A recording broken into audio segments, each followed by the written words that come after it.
My guest on today's episode of Hard Costs is Sugey Piedra. Now, Sugey is an enrolled agent and a 20 plus year certified tax preparer. And what she says is she likes to make her clients' money work for them so that they don't have to work forever. Her daily work is the co-founder of Prominence Business and Wealth Management. And in this business, along, by the way, with her two sisters who are co-founders, Sugey and her team support high-earning, service-based business owners and helps them achieve long-term wealth through a holistic approach to financial services. They also provide bookkeeping, tax preparation, financial planning, and tax strategy all under one roof. Now, what I found especially interesting about this conversation with Sugey is that Sugey and I did not know each other before this call. Up until now, most of the conversations that I've been bringing you are from colleagues or friends of friends or people that I looked up to and I reached out to because I really wanted to share their story with you. Now, Sugey approached me and I was so thankful that she did because her story, as you'll hear it unfold over the next few minutes, is one of real resilience. She is the child of Mexican immigrants. She is the oldest of 5 girls. So you can imagine what that household was like.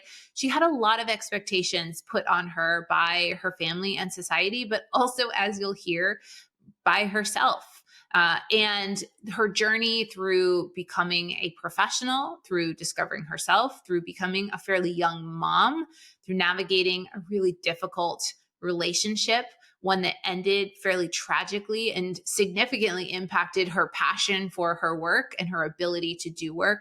All of these come up in our conversation today. And it really wasn't what I expected when I knew that I was going to be speaking with somebody about wealth and tax preparation and financial planning. But this is exactly why I wanted to create Hard Costs, because each and every one of us, as we are building our businesses and as we are growing our personal lives and chasing after our goals, each one of us is going to pay some hard costs, and how we come out of it and the lessons we learn, I think, are so powerful, not only for us, but for those around us. So I am truly, truly thankful for Sugey's time today, and I cannot wait for you to listen. So without further ado, here's my conversation with Sugey Piedra.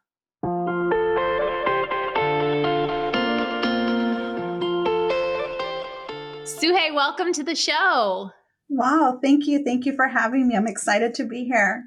Oh my gosh. Well, it's my pleasure for a number of reasons, all of which we'll get to in our conversation. But what I loved about reading about your story, you have so much in your history with family and money mindset and your upbringing. But I also really relate to the fact that you are a woman who works in sort of an operational role, right? Like you are, I have to imagine, always surrounded by numbers, always looking at, 1 + 1 = 2. And I'm sure you'll tell me from a financial standpoint that isn't always true.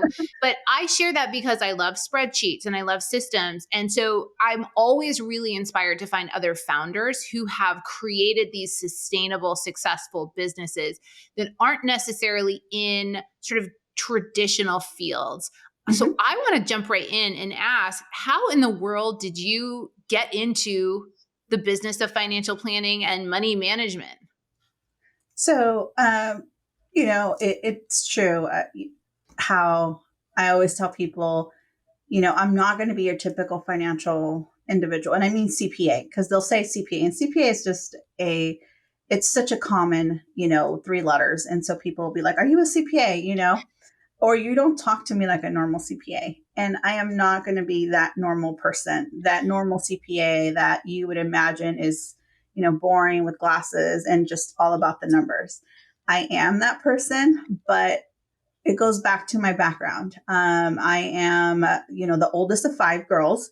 And so that you can imagine we're very girly girl. And my mom and dad, immigrants from Mexico, never really spoke the language, but that forced me to grow up really early in my life. And, not only because of my parents, struggles, but also because, again, I'm the oldest of, 4 other, little girls that, traditionally you have to kind of raise in a sense, right? But what got me into this world of finances was that, with my parents, when they needed help, it always had to surround themselves. They were very hard workers, Mm. and they come to this country to work really hard, but no one ever teaches, financial literacy. So I found that out, and I thought it was just my parents, or I thought it was just because they were immigrants, or I thought because, we spoke Spanish and we didn't know how this country really operated. Mm. And early on, I think I was around 13 years old when my parents were signing their tax returns, and they realized that they didn't know what forms went in what envelope. At that time, you had to mail your tax files. And so I was like, okay, no worries. I would get along so well with my neighbor. And I think he was maybe in his late 60s, early 70s, an older white man. But he would love telling me stories about him growing up in that house and blah, blah, blah. And here I would just find interest with him and his wife. And they had a little girl as well. And so I go to him and I go, hey, Mr. Tracy, like my parents don't know how these files kind of go, like what goes in what envelope, what goes to the franchise tax board. And he looks at it and he's like, I don't know either. And I'm like, how do you not know? You're white, And so he was just like, no, like, let's see, let's just read through this. He's kind of looking and he's just like, well, I think that the Department of Treasury is the one that, and so to me, it was just a big aha moment. It made me realize that it didn't matter the color of your skin. It didn't matter your upbringing. It didn't matter what language you spoke. It didn't matter. None of that mattered. I realized at a really young age that a lot of people just do not know taxes. They do not know numbers. They hate dealing with their finances. And so because of my upbringing and feeling like I wanted to help, I found a place within it very early on. Not that I grew up saying, oh, I want to be an accountant. That's never really what I thought I wanted to be. I wanted to be an attorney. And my mom's like, you're such a good, you always get yourself out of trouble, that you're going to be a great attorney, But the We two say that meshed about together. my little one. She loves to debate. She always has the other side. And I don't even think half the time she has to believe the other side. She just really likes the back and forth. So I'm picturing little Suhei having that conversation with her mom and picturing my own little one. Oh yeah, I always would find really good ways. I would always find myself getting in trouble, and then I would always find really good ways of getting myself out of trouble. And so I think the two meshed very well because, working with the IRS, I do have to litigate sometimes. I do have to, prove my client's case, and yet we're still dealing with numbers. So somehow the two ended up meshing really well, and I ended up loving this career that I'm in. And it really is a passion of mine. I get to help people, and I get to introduce people to numbers and to their finances and to the tax world in a way that is very simple and friendly, in a way of saying, don't fear the IRS. There's really nothing to fear. But because of our society and of our upbringing, there's really no education in our school system on money, on No. finances, on tax. And so it all becomes very foreign. And because I'm used to that and I've had to translate that I try to make it as friendly and easy as possible for, the everyday person. Yeah, it's always fascinating to me how many successful multiple 6, 7, and even 8-figure plus business owners will know how to make money, but they Yeah. won't necessarily have any idea how to keep the money or how to run profit and loss statements and really to look at profitability. And I was having a conversation with a very successful woman founder, and she did not want to look at her numbers. I think she Mhm. was just afraid that, as you said, she might not be literate to really understand what they meant, or she might be afraid of what they would show her. Yeah. What is the most common thing that someone comes to you with? Do they come to you with a problem, or do they come to you really looking for help with that storytelling? So not necessarily, because we obviously sometimes don't even know that we have a problem, right? We carry on assuming that we only have to see our tax person once a year for tax season and that's it. I'm trying to change that. And it's out there, but it's not as common for the everyday person, right? And so I try to tell them, hey, we need to meet before the year's over. Well, why? Like, I don't understand. And so I start to explain it's because we want to be proactive. We want the tax return to turn out the way we want it to be, right? And we have every right and every control to do so. It's just no one practices it that way. And so you could easily, put more money into your 401k. You can easily, it's just so many little things that we could look at that, depending on what your goals are, we can line up.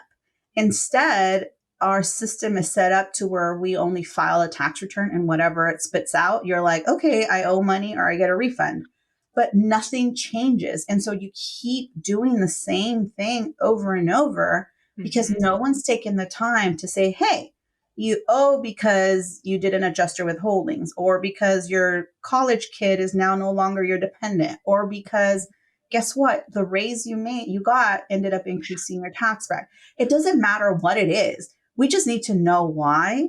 And once you start to understand that there's maybe one or two things that you can tweak and the return will look better for you, that's all we really want to, pass on to our clients. And our industry's broken. And we are all just going along with filing a tax return, not knowing what's on there, what is it saying about us, and no one takes the time to explain it to us. You just said something that was so fascinating to me. You said our industry is broken.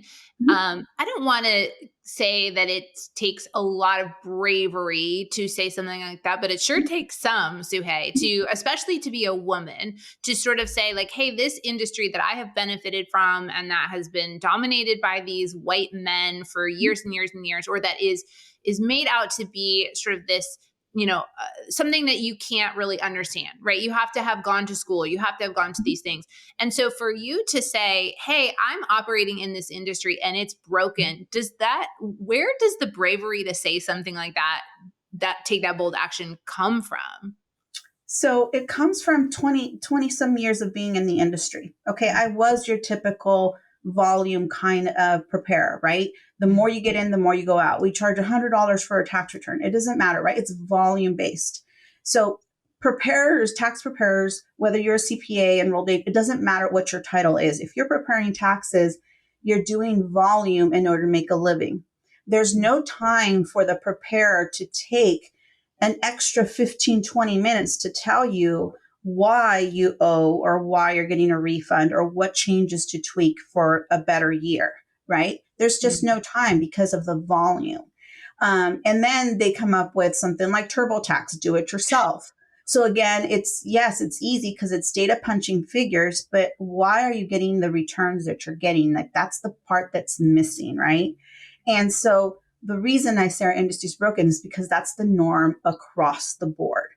Well, when I finally decided to open up my practice, which is about 5 years ago, I found that in 2008, what I saw was devastating. When the crash happened, you would have people come in our office. I was working for a CPA at that point, but we would have people coming in that made $500,000 a year, but yet their house was being repoed, their cars were being taken away. It was shameful and devastating to have a professional couple sitting in front of me and them shedding tears because they were ashamed of what they were going through, right? And this is always what happens. There's things that happen behind the scenes that not everyone gets to see. The media shows, yes, we're going through something, but when you have to deal with somebody at an individual personal level, it takes a toll on you to have these families coming in and out and saying, gosh, I know them and look at what they're going through. Or thinking, man, if I made $500,000 a year, I'd be set.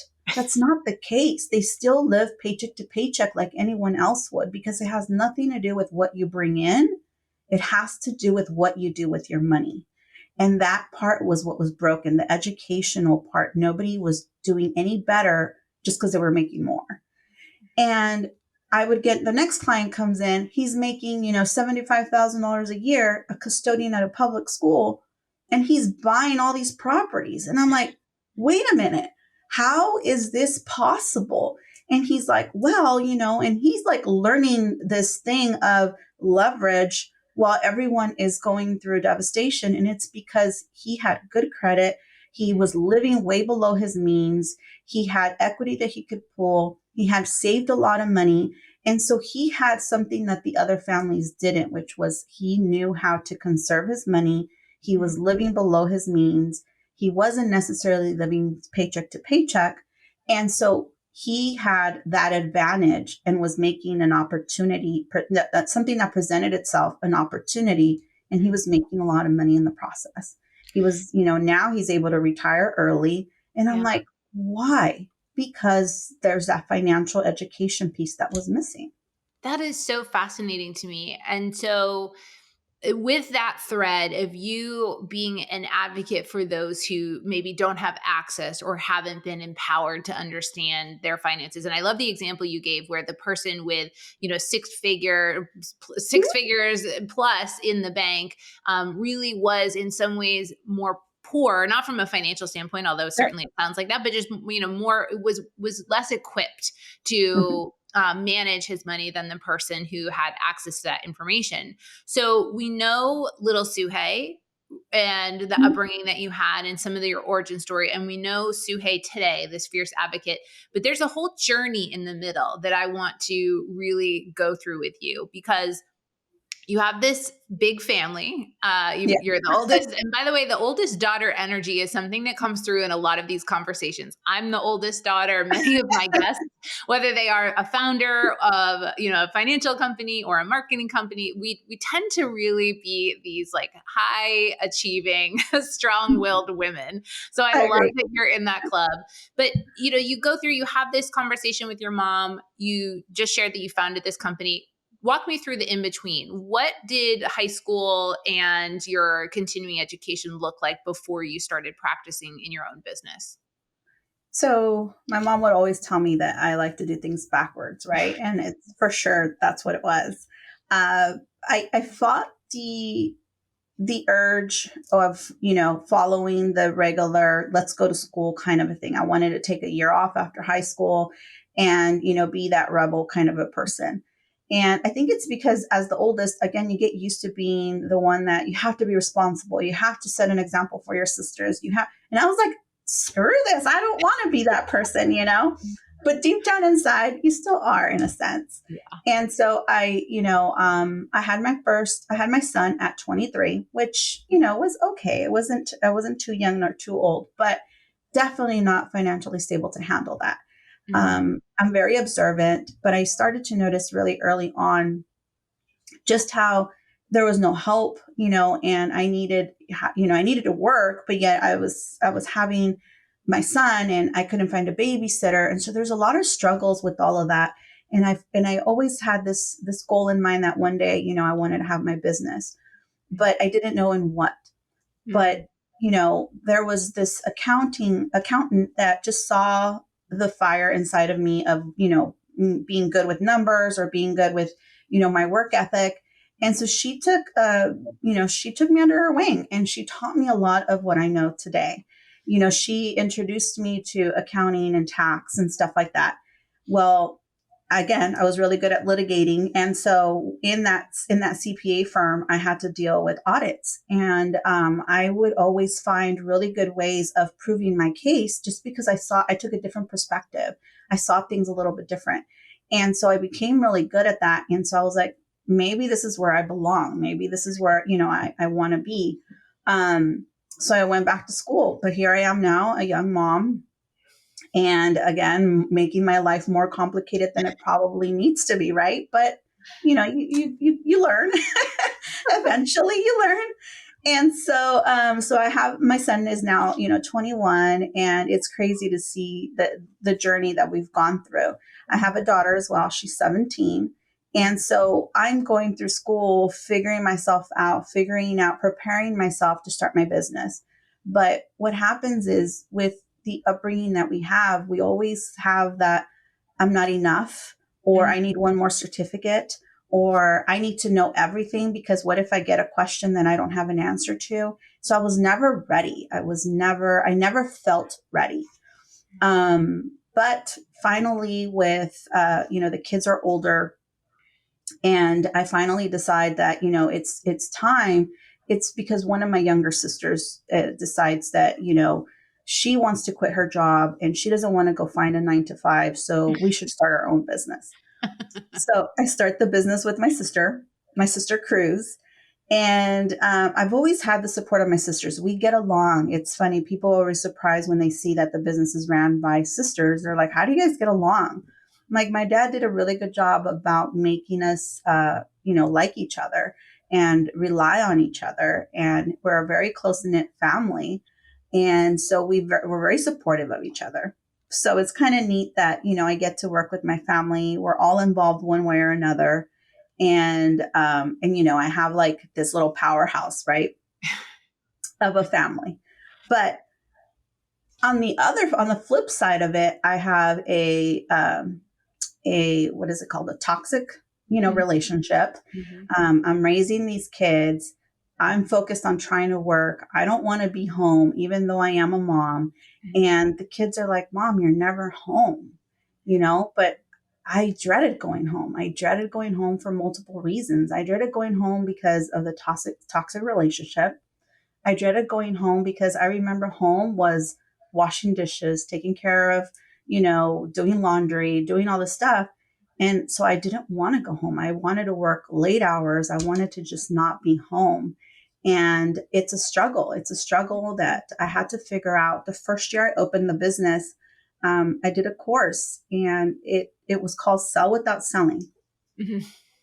The first couple of days that I'm in class, they're asking all these personal questions. And I'm like, what does that have to do with my business? And she tells me, she goes, what drives your personal will also drive your business. And I'm like, I don't believe that. And she's like, just play along, just answer the questions. And so it was so crazy to see the relationship between what was going on at home and what I was starting up in the business, and the limiting beliefs, the challenges, the I'm not enough.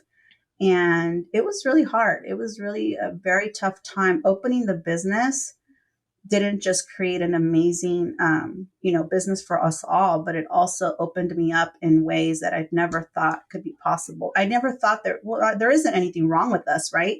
But I never saw the challenges that were going on at home translating in my business, and yet they were everywhere. Yeah. And I have to imagine that makes you so much more empathetic when you do have a client come into your office and maybe they're talking to you about something dry, their tax Mhm. paperwork or whatever it is related to their business. I have to imagine that it gives you an opportunity to hold up a mirror for them in the same way that this class did for you.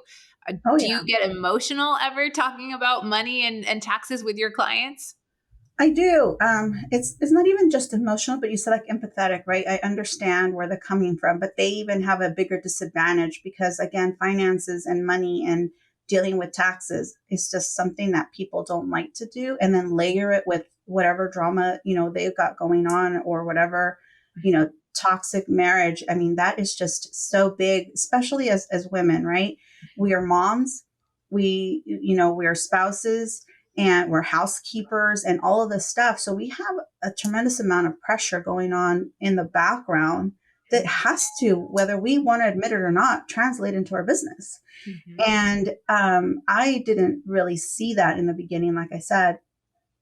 But, as I became stronger in when all this stuff was kind of being shed off of me, right? You're going through working all these exercises, understanding where the broken little girl is at, and me wanting to help everybody. And it just becomes that thing where I was raised that way. My dad expected me to know things that a regular, 10-year-old shouldn't even know. But I needed to know how to balance a checkbook. I needed to know how to pay the bills for my family. I needed to know all this stuff. And I needed to take control of my finances. What I didn't realize is that translated into my relationship. What happened was I always had to be in control, always. And what does that do for a man sometimes? It strips them of their manhood, right? But I didn't know that. It's not like I was doing it out of being evil. It's just I was, again, trying to do what I was taught to do and bringing it on over into a new relationship. Yeah. So, years down the road, you figure out, I'm going through this class, and I'm looking at everything, and I'm like, wow, I could have done this better. I could have done this different. Could maybe this led to the problems we have today. And Mhm. so there was a lot of cleaning up emotionally that I had to do. And this is what I tell clients. It's like, I come here and I help you solve your problems, but I have problems of my own. I have, things that go on behind the scenes that sometimes, I'm a very strong individual. So sometimes people can't even see them, but they're there, there's a lot of stuff that was happening behind the scenes. And unfortunately, after I went through the divorce, literally 2 weeks after that, he passes away. Oh my And gosh. so dealing with the guilt, dealing with, I could have done better. I could have been a better person. I should have tried harder, kind of a deal. All of that stuff just, hits you like a brick wall. And the business is one of those things that kept me going. But there was a point in this whole process that I didn't even care for the business. I didn't want it anymore. I was growing the business so much so quickly because I was so relatable to clients and explaining things to them and helping them understand things. But in the background, I'm like literally just shutting apart. And so there was a time where I said, I just don't want the business. I don't want to continue the business. But what that did is it made everybody else step up to the plate. With that tragedy came me letting go. And again, not knowing how controlling I was, not knowing that I was holding my own business back because I wanted to do everything. I wanted to be, you're not answering the phones correctly. Let me answer them. You're not answering the emails correctly. Let me answer them. And so everything wasn't done to my standard. And so I ended up with everything on my plate. Mm. And so when I stepped away, everybody stepped up to the plate, making the business processes better. It just everything turned around so much better. Yeah. But I had to let go of control. Well, you have to know, Suhey, and thank you for sharing. I think, that's really why I wanted to create this show, is not to spend time wallowing in trauma but really, I think these stories I find them so empowering and so relatable. As you said, I want to know that the person who's helping me with my taxes or helping me with marketing or bagging my groceries or any of the other things, I want to know that they are human first. And I don't want them to have gone through these tragic scenarios, but I know that they're more well-rounded people because of it. Mm-hmm.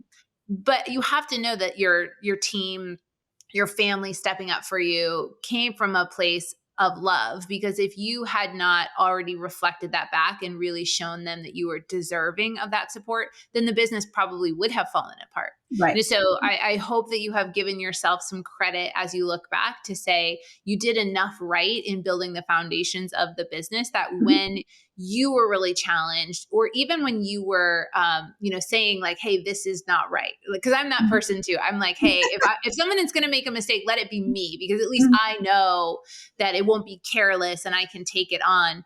But the fact that people stepped up for you is a real testament to the fact that they believed in you and they knew that there was something on the other side for you.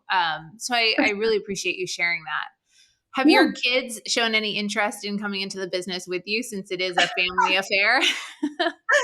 So my son did. My son's very smart and he's really good with numbers, and he said he wanted to be a CPA, but senior in high school, he went on some sort of a college day event, and he was introduced to cars, and he's always liked cars. But when he came home and talked to me about what they introduced to him with the cars and all this, this trade school, the light and excitement inside of him was something I'd never seen before.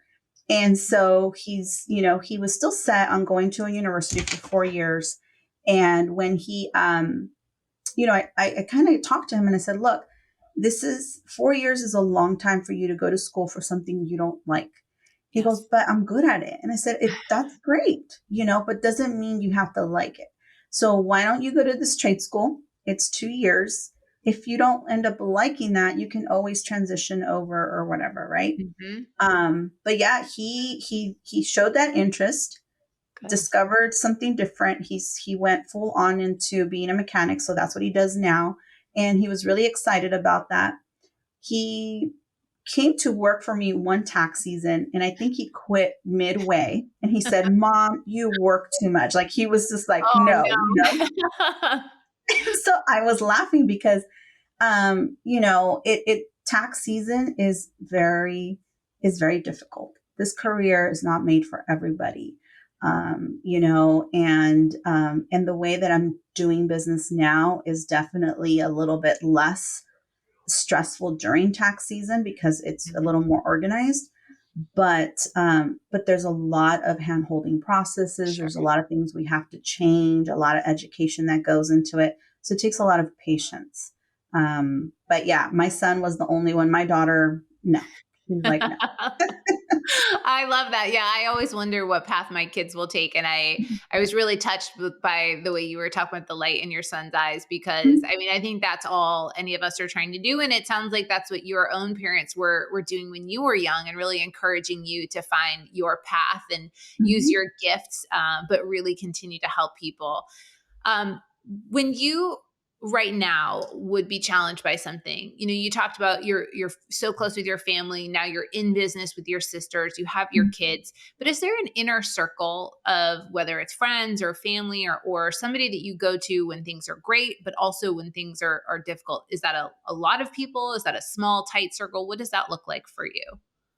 So I like to, again, because I come across very strong and like I have my crap put together, right? And I said I don't, right? But that's the persona that I am. And sometimes it's very hard for individuals to start a conversation with me because I'm so closed off, right? Which they'll be like, you fit that tax person, right? In a sense. But once they get to know me, I'm totally not like that. I'm very easygoing and stuff. So when I love having conversations with other relatable women, I Mhm. hated, and I'll be very honest with you, being categorized as, oh, you're a woman, or you're Hispanic, or you are whatever. Like I hated those titles, right? But as I've gotten older and in this journey of trying to identify who I am, I love it because I relate. Other women relate to the fact. I made a post this morning of me leaving the house because I wanted to be at the office early, and yet no one did the dishes. So I had to do the dishes because if I didn't do them, I would have came to work and in the back of my mind, all I would have been thinking about are the dishes, right? And so it's silly, but another mom, another female in business, another person that has a business would understand where we're coming from. And so I Mhm. like having those conversations with other women that have that entrepreneur spirit because they understand that we have to multitask whether we like it or not, you Yeah. know. But then I love brainstorming with other individuals that are in the business and then sometimes having a glass of wine over whatever. So I have different groups, I really do have different groups, and I've learned to just open up open Mhm. up because you just never know who either is going to benefit from your message, Yeah. or just by saying your message out loud, it's also a release of that emotion. There's a lot of things that I never really talked about and made me feel to others a lot more closed off. And Mhm. then finally, I was like, no, it's okay for me to share that, I didn't have the greatest relationship. There was a lot of stuff in the back scenes and that struggle. The clients understood when I said, I don't want to be here. I don't Mhm. want to be here. I know I have to be here, but I don't want to. There's a lot of stuff I'm dealing with emotionally, the guilt of here I am again working when I should be at home mourning. Yeah. I go, so there's a lot of guilt that had to go through that I had to process. But Yeah. I think through open conversation, it just helped it a lot. Yeah. Well, there's something that you said that I think will absolutely resonate with the listeners of this show. And it is that sometimes your business is your safe haven or your Mhm. shelter, and you go there to escape what else is waiting for you at home, or just because you're so caught up in it, you're so consumed with the building. But sometimes it is also the prison that you've created for yourself. And I just find that the more that we acknowledge that all of these things we prayed for and wished for and worked so hard for, sometimes even when we get them and they're beautiful and we feel blessed, it's also sometimes heavy at the same Yeah. time. And not feeling the guilt or the shame of sometimes saying like, I love my business and I'm glad for what it is, but there are times when it's really freaking hard and I don't want to do it and I want to burn it down. So you sharing that, I think, is tremendously relatable. From a money mindset standpoint, is there one message or one thing that you wish you could tell people about the way they approach their finances, whether it's their personal finances, their professional, or a mix? What money mindset advice can you give to somebody that you think will make them into a 7-figure plus person? I get tons of calls saying they want to work with a CPA. And this is what I want to say. It doesn't matter if they're a CPA. It doesn't matter if they're an enrolled agent. It doesn't matter if they're just a regular tax professional with a state certification. You want to find someone that's going to take the time to really educate you on a better tomorrow. Okay. And that's easy. Your tax return is telling a story. We all fail to understand those reports. And the person that knows how to read them is not taking the time to explain them to you. So there's a disconnect. Mm-hmm. And those returns are telling a story. They're either going to support your financial goals. And what I mean by that is, leverage, lending, purchasing power. Those returns, what is the first thing a mortgage lender will ask you for? Is your tax return. Mm-hmm. The banks. Why? Because this says something about you and you don't even know what it says about you, right? So that's one thing, especially if you're self-employed, right? It's telling us something about you and your business, but yet no one's taking the time to explain that. No, they sure aren't. We don't. And the biggest message across everything is the profit and loss statements, your, income and expense reports, whatever you want to look at, your budgets. Tell us a story. Tell us whether we're set up to succeed tomorrow, or tell us whether there's something coming that we're going to go bankrupt. The business is going to fail. It's telling us a story. And we need to be brave enough to start to learn how to read those reports, whether it's with our bookkeeper, our tax professional, a CFO, it doesn't matter. But you need to look at those reports to be able to save whatever is coming. If it's a better future, great. Then you'll be prepared to pull the trigger on the next big thing, or invest in another business, or buy a building, or whatever it may be. And if it's something that it's time to correct, when you're looking at that, it gives you time to make those corrections. Mm-hmm. So instead of fearing them, embrace them, use them as the tool to help us excel. And I think that is the biggest, misconception, is we fear them instead of embracing them to use them. And so I just, I wish everybody would just take the time to find somebody that'll help them with those reports.